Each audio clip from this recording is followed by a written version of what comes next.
The envelope was brown, a stark contrast against the vibrant neon lights that bathed my doorstep.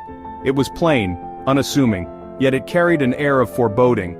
It sat on my welcome mat like an unwelcome guest, a silent harbinger of something ominous. My name was typed, stark and black, standing out against the brown paper. No return address. My fingers trembled as I tore it open, the paper crinkling under my touch. Inside a single sheet of paper, its contents as stark as the envelope itself. A case number. A date. 20 years ago. The night Sophie vanished. The memories flooded back, unbidden and relentless. I sank onto the steps, the paper fluttering to the ground like a fallen leaf. My breath hitched, a sob rising in my chest.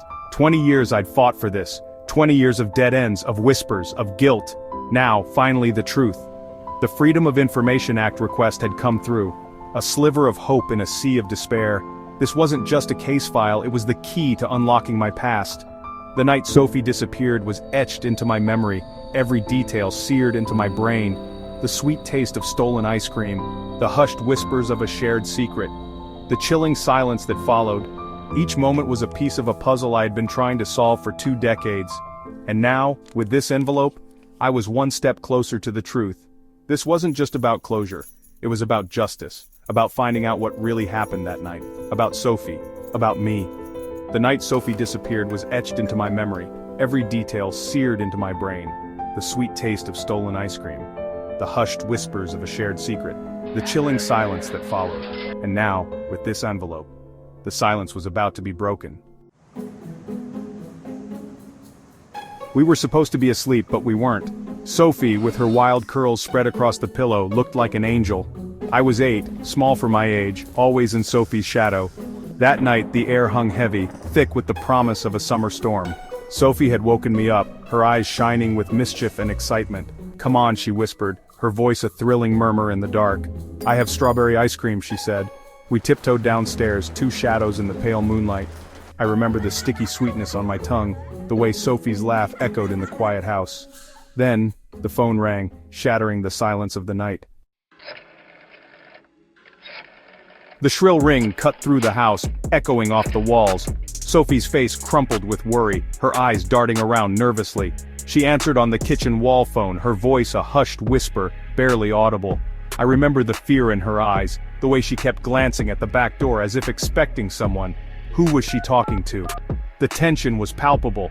Suddenly, she slammed the phone down with force. "Someone's hurt!" she breathed, her voice tight with urgency. "I have to go." Before I could speak, she was gone, disappeared into the night like a shadow. We found the back door ajar, the screen door ripped loose from its hinges. There were signs of a struggle, a broken flower pot, a muddy footprint. And Sophie? She was gone.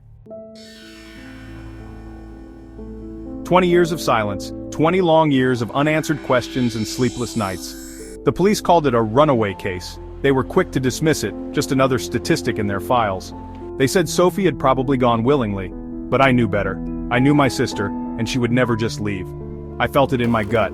Something was wrong. The kind of wrong that keeps you up at night, staring at the ceiling. The years that followed were a blur of grief and guilt. Every day felt like wading through a fog of despair. I'd convinced Sophie to sneak downstairs. It was supposed to be an adventure, a bit of fun. Maybe if we hadn't, she'd still be here. Maybe if I'd been more cautious, more protective. I haunted police stations, hired private investigators, chased every lead. I became obsessed, driven by a need for answers. Each one led to a dead end. The whispers started. People began to talk, to speculate. Was I somehow responsible for Sophie's disappearance? The doubt crept in, insidious and relentless. The guilt ate at me, a constant gnawing in my gut. It was a weight I carried every single day. Declaring Sophie legally dead was the hardest thing I've ever done. It felt like admitting defeat, a necessary evil they called it. A formality to move on, they said. But it felt like giving up, like betraying her memory, and that I could never forgive myself for. Truth in black and white. In a world where shadows hide secrets and neon lights blur reality, finding the truth is like chasing a ghost. Now, with the file in my hand, I felt a surge of hope. It was a beacon in the darkness, a chance to uncover what had been hidden for so long. It was thick, filled with redacted statements, witness testimonies, and police reports. Each page was a piece of a puzzle, a step closer to the truth. My heart pounded as I scanned the pages.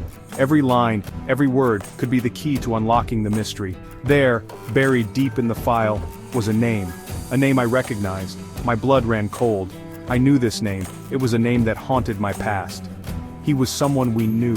Someone who had been part of our lives, someone we trusted, someone who had been at our house that night. 20 years of questions, 20 years of pain. The memories flooded back, each one sharper than the last, and now, finally, a glimmer of truth. A chance to set things right, to find the answers that had eluded us for so long. I gripped the file tightly, my knuckles white. This wasn't over. This was the beginning of a new chapter, a new quest for justice. This was just the beginning. The city was vast and its secrets were many, but I was determined to uncover them all. I wouldn't rest until I knew what happened to Sophie, until every lie was exposed and every truth was brought to light. Until I got justice for my sister. The journey ahead was uncertain, but my resolve was unwavering. The truth would be found.